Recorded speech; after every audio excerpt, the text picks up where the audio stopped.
దేవుని వాక్యంలోకి వెళ్దాం. కీర్తనల గ్రంథము 30వ కీర్తన 12 వచనాలు ఉన్నాయి. ఆ 12 వచనాలను చదువుకుందాం. Psalm 30, 1-12. యెహోవా, నా శత్రువులను నా విషయమై సంతోషింపనీయక నీవు నన్ను ఉద్ధరించి ఉన్నావు. అందుకే నేను నిన్ను కొనియాడుచున్నాను. యెహోవా నా దేవా, నేను నీకు మొరపెట్టగా నీవు నన్ను స్వస్థపరిచితివి. యెహోవా, పాతాళంలో నుండి నా ప్రాణమును లేవదీసితివి. నేను గోతిలోనికి దిగకుండా నీవు నన్ను బ్రతికించితివి. యెహోవా భక్తులారా, ఆయనను కీర్తించుడి. ఆయన పరిశుద్ధమైన జ్ఞాపకార్థ నామమును బట్టి ఆయనను స్తుతించుడి. ఆయన కోపము నిమిషమాత్రం ఉండును, ఆయన దయ ఆయుష్కాలమంతయు నిలుచును. సాయంకాలమున ఏడ్పు వచ్చి రాత్రి ఉండినను ఉదయమున సంతోషము కలుగును. నేనెన్నడూ కదలనని నా క్షేమకాలమున అనుకొంటిని. యెహోవా, దయ కలిగి నీవే నా పర్వతమును స్థిరపరిచితివి. నీ ముఖమును నీవు దాచుకొనినప్పుడు నేను కలత చెంది తిని. యెహోవా, నీకే మొరపెట్టి తిని. నా ప్రభువును బ్రతిమాలుకుంటిని. నేను గోతిలోనికి దిగిన ఎడల నా ప్రాణం వలన ఏమి లాభము? మన్ను నిన్ను స్తుతించునా? నీ సత్యమును గూర్చి అది వివరించునా? యెహోవా, ఆలకింపుము, నన్ను కరుణింపుము. యెహోవా, నాకు సహాయుడవై ఉండుము. నా ప్రాణము మౌనముగా నుండక నిన్ను కీర్తించున్నట్లు నా అంగలార్పును నీవు నాట్యముగా మార్చియున్నావు. నీవు నా గోనెపట్ట విడిపించి సంతోష వస్త్రము నన్ను ధరింపజేసి ఉన్నావు. యెహోవా నా దేవా, నిత్యము నేను నిన్ను స్తుతించెదను. దేవుడు ఈ వాక్యములను దీవించునుగాక. ప్రియ సంగమా, ఈ కీర్తన దావీదు గారు రాసిన కీర్తన. ఈ కీర్తనలో దావీదు దేవుణ్ణి స్తుతించడాన్ని మనం చూస్తూ ఉన్నాం.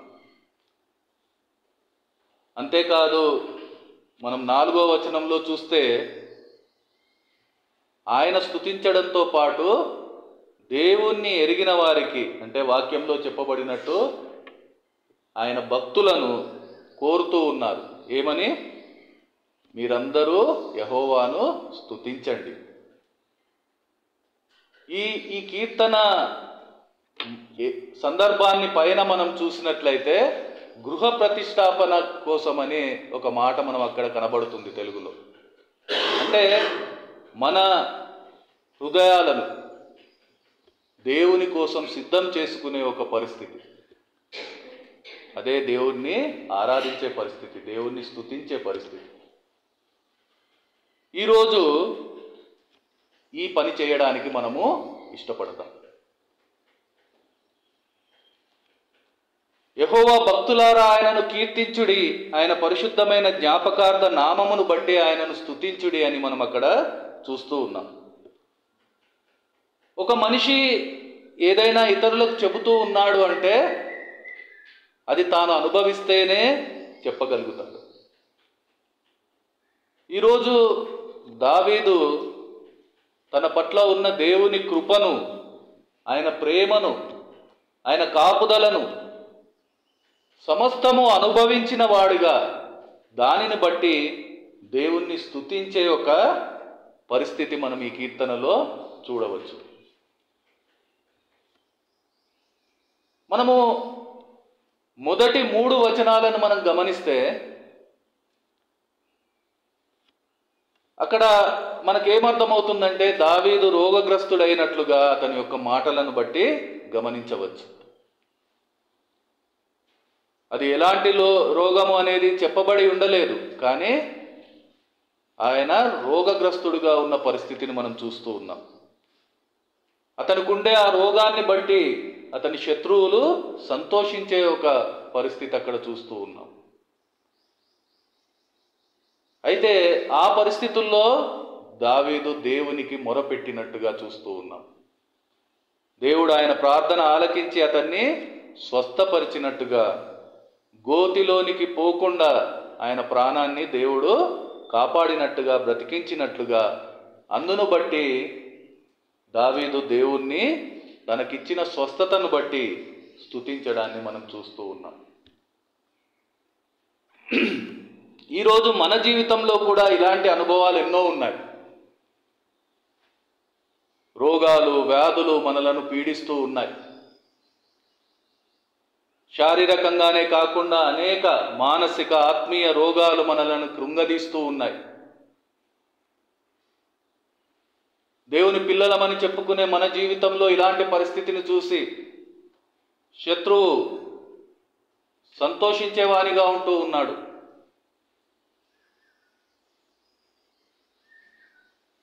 వాటి నుంచి బయటపడడానికి మనం ఎన్నో ప్రయత్నాలు చేస్తూ ఉన్నాం. చాలాసార్లు దేవుని వైపు చూడలేకపోతున్నాం. చూసినా దానిని అనుభవించలేకపోతున్నాం. కానీ ఇక్కడ మనం చూస్తే దావీదు తన రోగగ్రస్తమైన పరిస్థితుల్లో దేవుని వైపు చూశాడు. ఆయనకు మొరపెట్టాడు. ఆయన అనుగ్రహించిన స్వస్థతను పొందుకున్నాడు. దానిని బట్టి ఆయనను స్తుతిస్తూ ఉన్నాడు. అవును, మన దేవుడు స్వస్థపరిచే దేవుడు. దేవునికి స్తోత్రం, హల్లెలూయా. ఆయన మనల్ని స్వస్థపరుస్తారు. నేను మిమ్మల్ని స్వస్థపరుస్తానని వాగ్దానం చేసి ఉన్నాడు. మరి ఎందుకు మనం దావీదుల ఆ స్వస్థతను సంపూర్ణంగా అనుభవించలేకపోతూ ఉన్నాం? ఎందుకు దాన్ని బట్టి మనం ఆయనను స్తుతించలేకపోతూ ఉన్నాం? ఈరోజు మనము ఆలోచన చేయవలసిన అవసరం ఉంది. అంతేకాదు, ఇంకా ముఖ్యంగా మనం ఆలోచిస్తే ఎందుకు ఈ రోగగ్రస్తమైన పరిస్థితి మన జీవితంలో దేవుడు అనుమతిస్తూ ఉన్నారు, ఎందుకు వస్తుంది మన జీవితంలో అన్నది కూడా మనం ఆలోచన చేయాల్సిన అవసరం ఉంది. ఇంకా దావీదు అనుభవాన్ని చూస్తే దావీదు చెబుతూ ఉన్నాడు, అతడు ఆ రోగగ్రస్తమైన పరిస్థితుల్లో, ఆ ఇబ్బందుల్లో, ఆ కుంగిన పరిస్థితుల్లో ఉన్నప్పుడు తన శత్రువు అతన్ని చూసి సంతోషించేవానిగా ఉంటూ ఉన్నాడు. అటువంటి పరిస్థితి నుంచి నన్ను లేవనెత్తావు, అటువంటి పరిస్థితి నుంచి నన్ను కాపాడావు అని దేవుణ్ణి స్తుతిస్తూ ఉన్నాడు. ఈరోజు మన జీవితంలో కూడా అదే జరుగుతుంది. వీటన్నిటికీ సమాధానం ఈరోజు మనము అర్థం చేయవలసిన వారమై ఉన్నాం. ఎందుకంటే ఇది ఆలోచించకుండా, ఇది అర్థం చేయకుండా దేవుణ్ణి మనం ఆరాధించలేము. ఒకవేళ ఆ పని మనం చేసినా కూడా అది ఒక ప్రయాసగానే మిగిలిపోతుంది, కానీ ఏ ఫలాన్ని ఇవ్వదు. అంటే దేవునికి మహిమనివ్వదు, మనకు క్షేమాన్ని కలిగించదు. ఇక్కడ దేవుడిచ్చిన వాగ్దానాన్ని ఒకసారి మనం జ్ఞాపకం చేసుకుందాం. నిర్గమకాండం 15:26, ఎక్సోడస్ 15:26. మీ దేవుడైన యెహోవా వాక్కును శ్రద్ధగా విని ఆయన దృష్టికి న్యాయమైనది చేసి ఆయన ఆజ్ఞలకు విధేయులై ఆయన కట్టడలనన్నింటినీ అనుసరించి నడిచిన ఎడల నేను ఐగుప్తీయులకు కలుగజేసిన రోగములలో ఏదియూ మీకు రానియను, నిన్ను స్వస్థపరచు యెహోవాను నేనే. ఇది దేవుడిచ్చిన వాగ్దానం. ఇక్కడ దేవుడు వాగ్దానం ఇచ్చి ఉన్నాడు. ఆయన స్పష్టంగా చెబుతూ ఉన్నాడు, నేను ఐగుప్తీయులకు కలుగజేసిన రోగములలో ఏది మీకు రానియను, మిమ్మల్ని స్వస్థపరచు యెహోవాను నేనే. మరి ఎందుకు అది మన జీవితంలో అనుభవించలేకపోతూ ఉన్నాం?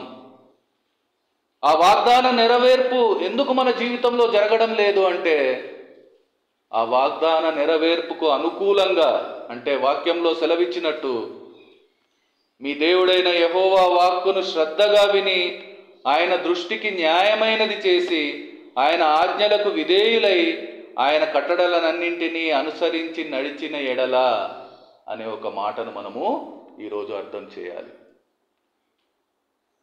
ఎందుకు దేవుడు అనుగ్రహించే ఆ స్వస్థతను పొందలేకపోతూ ఉన్నాం మనం? కారణం ఇదే. దేవుడు మనం చేయాల్సిన పని స్పష్టంగా చూపెడుతూ ఉన్నారు. ఆయన వాక్యాన్ని శ్రద్ధగా వినవలసిన అవసరం ఉంది. ఆయన దృష్టిలో న్యాయమైనది చేయాల్సిన అవసరం ఉంది. ఆయన ఆజ్ఞకు విధేయులై ఆయన కట్టడలను అనుసరిస్తూ మనం నడవవలసిన అవసరం ఉంది. అప్పుడే ఆయన వాగ్దానము మన జీవితంలో నెరవేర్చబడుతుంది. అది మరచి మనము దేవుని అనుగ్రహాన్ని పొందుకోవాలంటే, ఆయన వాగ్దానాన్ని సొంతం చేసుకోవాలంటే అది ఏ రోజు సాధ్యపడదు సంగమా. మనం ఉండాల్సిన పరిస్థితుల్లో ఉండలేకపోతూ ఉన్నాం. దేవుడు ఏ రకంగానైతే మనల్ని కోరుకుంటున్నాడో ఆ పరిస్థితుల్లో మనం జీవించలేకపోతూ ఉన్నాం. అందుకనే ఈరోజు అనారోగ్యాలు, అందుకనే స్వస్థత పొందలేని అనుభవాలు, అందుకనే శత్రువు మనలను బట్టి సంతోషించే పరిస్థితులు. ఒక మాట మనం అర్థం చేద్దాం. ఈరోజు శత్రువు ఎందుకు మనల్ని బట్టి సంతోషిస్తూ ఉన్నాడు?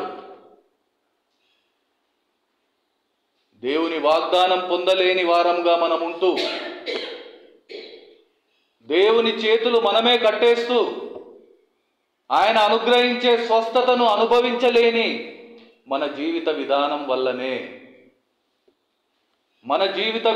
వల్లనే మన శత్రువు సంతోషిస్తూ ఉన్నాడు. మన జీవితాన్ని బట్టి దేవుడు సంతోషించేవానిగా ఉండాలి. కానీ ఈరోజు మనము మన జీవితాన్ని బట్టి ఎవరిని సంతోషపెడుతూ ఉన్నాం? ఎవరికి సంతోషం ఇస్తూ ఉన్నాం? ఒకసారి మనం ఈరోజు ఆలోచన చేయవలసిన అవసరం ఉంది. ఇలాంటి జీవితం దేవుణ్ణి ఎలా మహిమపరుస్తుంది? ఇలాంటి అనుభవం దేవుణ్ణి ఎలా ఆరాధిస్తుంది? అర్థం చేద్దాం సంగమా.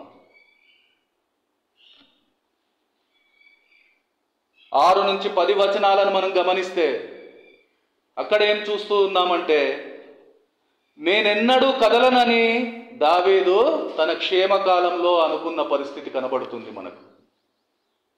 కానీ ఒక్కసారిగా పరిస్థితులు తారుమారయ్యాయి, తలక్రిందులయ్యాయి. అతడు గోతిలోనికి దిగిపోయేంతగా రోగగ్రస్తుడయ్యాడు. దావీదు దేవునికి మొరపెట్టినప్పుడు దేవుడు దయ కలిగి దావీదు యొక్క జీవితాన్ని స్థిరపరిచినట్టుగా మనం చూస్తూ ఉన్నాం. అందును బట్టి దావీదు దేవుణ్ణి స్తుతిస్తూ, కేవలం స్తుతించడమే కాదు, దేవునికి దూరమైన తన పరిస్థితిని, దేవుణ్ణి స్తుతించలేని తన దౌర్భాగ్యతను జ్ఞాపకం చేసుకుంటున్నారు. ఈరోజు మనం కూడా ఆ విషయాలను జ్ఞాపకం చేసుకోవలసిన వారమై ఉన్నాం.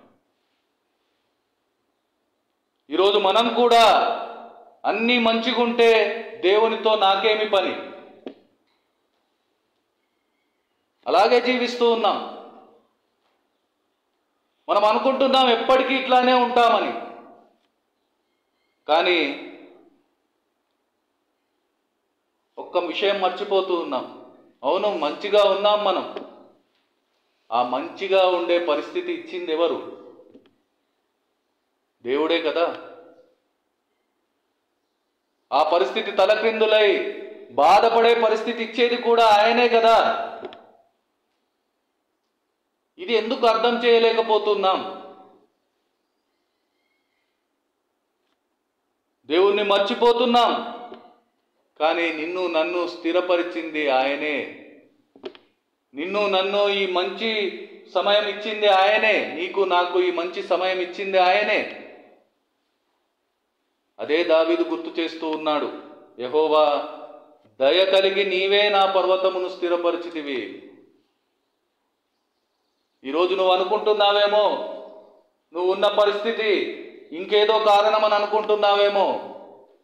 మోసపోవద్దు సంగమా. నీ జీవితంలో ఉండే ప్రతి పరిస్థితి ఆయన కృప. ఆయన స్థిరపరచకుండా నువ్వు ఈరోజు ఈ పరిస్థితిలో లేవు. ఆయన చిత్తం లేకుండా, ఆయన దయ లేకుండా మన జీవితంలో ఏది జరగదు. అది మంచి అయినా చెడు అయినా. ఎందుకంటే ఈరోజు మన జీవితం ఆయన త్యాగ ఫలం. ఈరోజు మన జీవితం ఆయన సొంతం. ఆయన ప్రాణ క్రయధనంతో కొనబడిన జీవితం. ఇది ఆయనదే. ఆయన వల్లనే సమస్తము మన జీవితంలో జరుగుతుంది. ఇక్కడ ఒక మాట మనం చూస్తూ ఉన్నాం. దావీదు చెబుతూ ఉన్నాడు, నీ ముఖమును నీవు దాచుకొనినప్పుడు నేను కలత చెంది తిని. ఎందుకు దేవుడు తన ముఖాన్ని దాచుకునే పరిస్థితి మన జీవితంలో మనం అనుభవించాలి? మనం అన్నీ మంచిగుంటే దేవుణ్ణి మర్చిపోతున్నాం. దేవునికి మన మొహం చాటు వేస్తున్నాం. దేవుడు తన ముఖం దాచుకోవడం లేదు. దేవునికి మన మొహం చాటేస్తూ ఉన్నాం. నిజంగా దేవుడే ఆ పని చేస్తే, ఆయనే తన మొహం చాటు చేసుకుంటే మన పరిస్థితి ఏమవుతుంది? ఇవాళ అన్నీ మంచిగా ఉన్నాయని దేవుణ్ణి మర్చిపోతున్నావు కదా. ఒకవేళ ఆయనే నిన్ను మర్చిపోతే నువ్వెక్కడుంటావు? ఏమైపోతావు? మన్నే కదా, మరణమే కదా నీకు మిగిలింది, నరకమే కదా నీ జీవితం.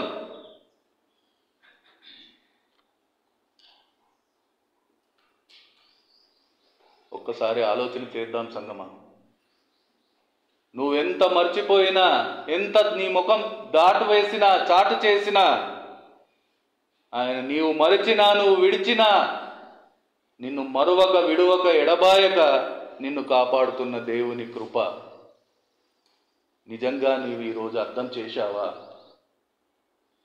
అది అర్థం చేయకుండా ఈరోజు ఎలా ఆయనను ఆరాధిస్తావు?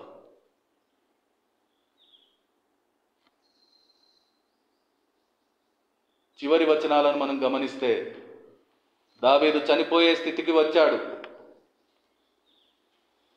ఒకవేళ తాను చనిపోతే మన్ను నిన్ను స్తుతించునా అని దేవుని దగ్గర దావీదు అంగలారుస్తూ ఉన్నాడు.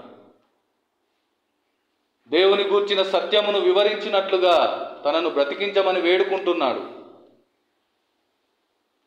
దేవుడు కనికరించి అతని అంగలార్పును నాట్యముగా మార్చిన పరిస్థితి అక్కడ కనబడుతుంది. అతన్ని సజీవునిగా ఉంచి సంతోష వస్త్రం ధరింపజేసిన పరిస్థితి మనం చూస్తూ ఉన్నాం. అందును బట్టి దావీదు దేవుణ్ణి స్తుతిస్తూ ఉన్నాడు.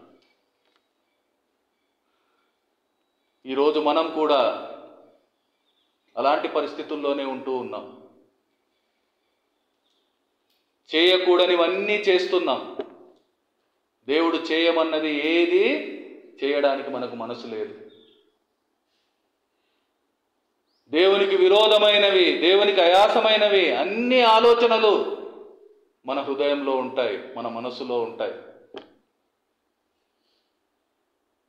ఆయనకు విరోధమైన నిర్ణయాలు అన్నీ మనము ఇష్టరీతిగా చేస్తూ ఉన్నాం.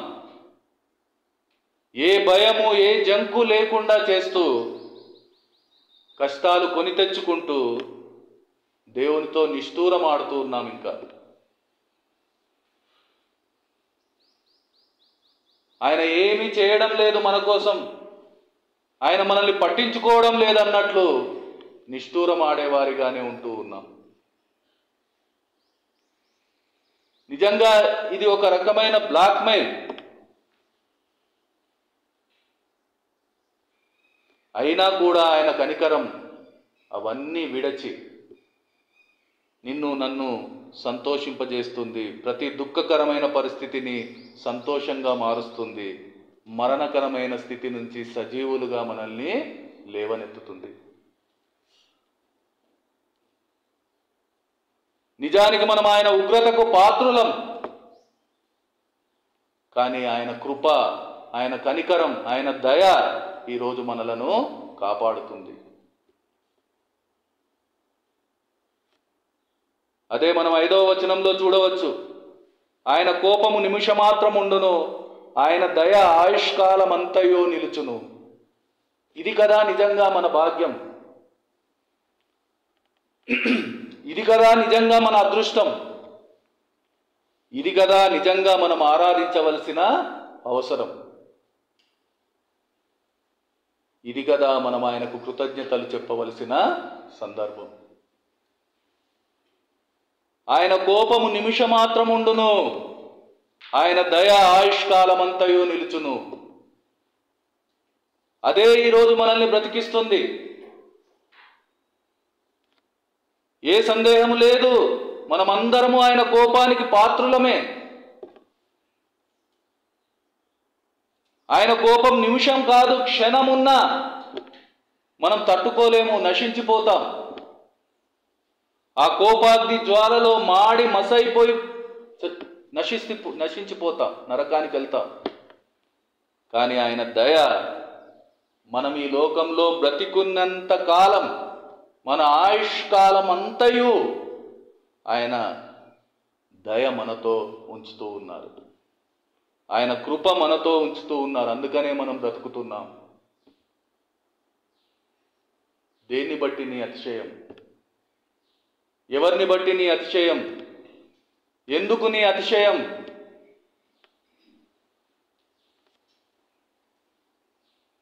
ఇక్కడ ఒక మాట మనం జ్ఞాపకం చేసుకుందాం. విలాపవాక్యములు 3:22, 23 వచనాలను చూస్తే, యెహోవా కృపగలవాడు, ఆయన వాత్సల్యత ఎడతెగక నిలుచున్నది గనక మనం నిర్మూలము కాకున్న వారము. అనుదినము నూతనముగా ఆయనకు వాత్సల్యత పుట్టుచున్నది. నీవు ఎంతైనా నమ్మదగిన వాడవు. ఆయన కృప, ఆయన వాత్సల్యత ఎప్పుడూ మన మీద చూపిస్తూ ఉన్నారు కాబట్టి మనం బ్రతికి ఉంటున్నాం. లేకుంటే ఏ రోజో నశించిపోయే వాళ్ళం. మన పరిస్థితి మనం ఒక్కసారి ఆలోచన చేస్తే రోజు ఆయనకు కోపం పుట్టించేవాడిగా ఉంటున్నాం. ఏ ఒక్క రోజన్నా ఆయనకు కోపం ఇవ్వని పరిస్థితిలో మనం జీవించామా? అలాంటి సాక్ష్యం మన దగ్గర ఉందా? రోజు రోజుకు మనం కొత్త తప్పులు చేస్తూనే ఉన్నాం. ఏ రోజు ఆయన కోపాన్ని తప్పించుకునే పరిస్థితి మన జీవితంలో లేదు. కానీ అనుదినం ఆయన ప్రేమ వాత్సల్యం మన పట్ల కొత్తగా పుట్టుచున్నది. అందుకనే మనం బ్రతుకుతూ ఉన్నాం. మన ప్రతి పాపాన్ని, ప్రతి దోషాన్ని ఆయన మన్నిస్తూ ఉన్నారు. అందుకనే మనం మనుగడ సాగిస్తూ ఉన్నాం.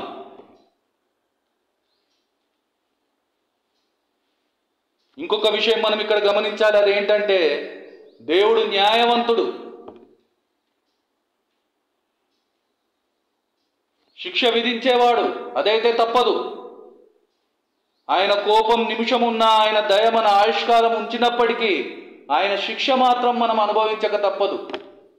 ఆ క్రమశిక్షణ అయితే మన జీవితంలో తప్పదు. అదే ఈరోజు మనం అనుభవిస్తున్న అనారోగ్యం, అదే ఈరోజు మనం అనుభవిస్తున్న ఆందోళనలు, అదే మనం ఈరోజు అనుభవిస్తున్న నెమ్మది లేని పరిస్థితులు. అదే. కానీ ఆ పరిస్థితుల్లో కూడా దేవుని వాక్యం ఈరోజు మనకు ఊరటనిస్తుంది. 5వ వచనంలోని 2వ భాగాన్ని మనం చూస్తే, సాయంకాలమున వచ్చిన ఏడ్పు రాత్రంతా ఉండినప్పటికీ ఉదయాన్నే సంతోషం కలుగును. ఈ బాధలైతే ఉంటాయి. ఎందుకంటే అవి మన ఇష్టంతో మన జీవితంలో తెచ్చుకున్నవి. దేవుడు ఏ రోజు మనకు బాధ ఇవ్వడానికి ఇష్టపడలేదు. ఏ రోగము లేకుండా నిన్ను ఉంచుతానని చెప్పిన దేవుడు ఈరోజు రోగం మన జీవితంలో ఎందుకు వచ్చింది? అది మన స్వయంకృత అపరాధముల వల్లనే. ఇది న్యాయమే. కానీ కొంత సమయమే వీటన్నింటి నుంచి విడిపించబడే సమయం ఉంది. ఆ సంతోషం ఆయన మన కోసం ఉంచి ఉన్నాడు. ఈరోజు అదే మన నిరీక్షణ. దానిని బట్టి మనము స్తుతించవలసిన అవసరం ఉంది.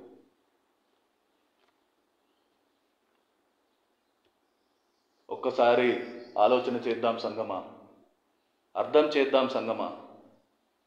మన దేవుడు శత్రువులను మన విషయమై సంతోషింపనీయక మనలను ఉద్ధరించే దేవుడు. మన దేవుడు శారీరక, మానసిక, ఆత్మీయ రోగాలన్నింటి నుండి మనలను స్వస్థపరిచే దేవుడు. మన దేవుడు ఎలాంటి పరిస్థితుల్లోనూ మనం పడిపోకుండా, కృషించిపోకుండా, కుంగిపోకుండా, కూలిపోకుండా మనలను స్థిరపరిచే దేవుడు. మన దేవుడు పాతాళంలో నుండి మన ప్రాణమును లేవదీసి గోతిలోనికి దిగకుండా మనలను బ్రతికించే దేవుడు. మన దేవుడు మన అంగలార్పును నాట్యంగా మార్చి, మన గోనె పట్టను సంతోష వస్త్రంగా మార్చి మనలను సంతోషపెట్టే దేవుడు. మన దేవుడు సదాకాలం మనల్ని సజీవులుగా ఉంచే జీవము గల దేవుడు. ఇవన్నీ అర్థం చేసిన హృదయం ఆదివారం కాదు, అనుదినము ఆయనను ఆరాధిస్తుంది.